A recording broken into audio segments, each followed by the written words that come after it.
ভালো কাপড় চুপড়, ভালো পোশাক আশাক দিবি, ভালো মতো খাওয়াবি।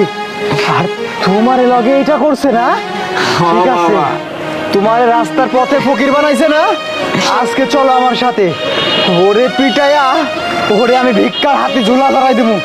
চলো মা উঠো, মা উঠো।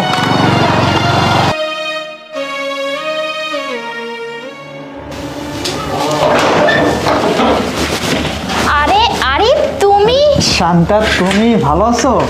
হ্যাঁ আমি তো ভালো আছি। দেখি দেখি, চাপো চাপো চাপো, ব্যাগটা আগে রাখি, লাগেজটা অনেকদিন পর আসলাম এসে। আচ্ছা আসো। কি কিন্তু ব্যাপার, তোমার মন খারাপ? তুমি খুশি হওনি আমি আসায়? হ্যাঁ খুশি তো হয়েছে, কিন্তু না বলে চলে আসলে যে ফোন দিলে না। পাগলি, এটা একটা সারপ্রাইজ, বলে আসলে তো আর এই সারপ্রাইজটা দিতাম না, বুঝো না? তোমার জন্য সারপ্রাইজ আনছি, আর না বলে আসাতে খুব খুশি হয়েছি, আমি অনেক কিছু দেখতেও পেয়েছি। আচ্ছা বাদ দাও তাহলে। ও বাবা মা কোথায়? এই এতদিন পর দেশে আসলাম, বাবা মারই কোনো খোঁজ খবর পাচ্ছি না। বাবা, বাবা। বাবা বাবা মা পাশের রুমে আছে। পাশের রুমে? আচ্ছা ঠিক আছে, তাহলে ডাক দাও। ও পাশের রুমে তো নাই, আমি তো বলতেই ভুলে গেছি। বাবা মা ও একটা আঙ্কেলের বাড়িতে বেড়াতে গেছে, ওনাদের বাড়িতে দাওয়াত দিয়ে গেছে, তো আমি যেতে পারি না, ফাঁকা বাড়ি, তাই বাবাকে আর মাকে পাঠিয়ে দিছি। ও আচ্ছা আচ্ছা, আঙ্কেলের বাসায় বেড়াতে গেছে, আসবে কবে? আসবে, ওদের বাড়িতে অনুষ্ঠান আছে, চলে আসবে, সমস্যা নাই। তুমি আসতে এতদিন পরে বসো না।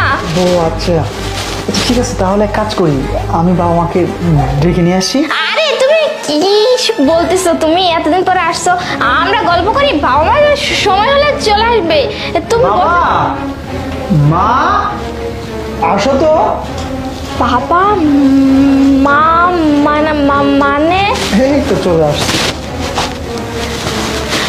আরে বাবা মা আপনাদের বেড়ানি শেষ হয়ে গেছে? আঙ্কেলের বাসা থেকে যে চলে আসলেন হঠাৎ করে? চুপ, অনেক হয়েছে, আর না। আমার বাবা মাকে তুই এই বাড়ি থেকে বের করে দিছিস, আমার টাকা তুই চলিস, আর আমার বাবা মাকে তুই বাড়ি থেকে বের করে দিছিস কেন? হ্যাঁ কেন?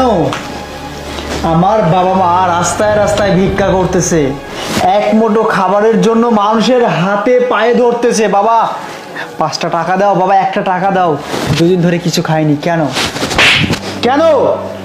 আমি যে এতটা বছর বিদেশ ছিলাম, কত টাকা পয়সা কামাই করছি, সব টাকা তোকে দিছি আমার বাবা মাকে সুখে রাখার জন্য। আর তুই তুই আমার বাবা মাকে দিয়ে তো বাড়িতে সমস্ত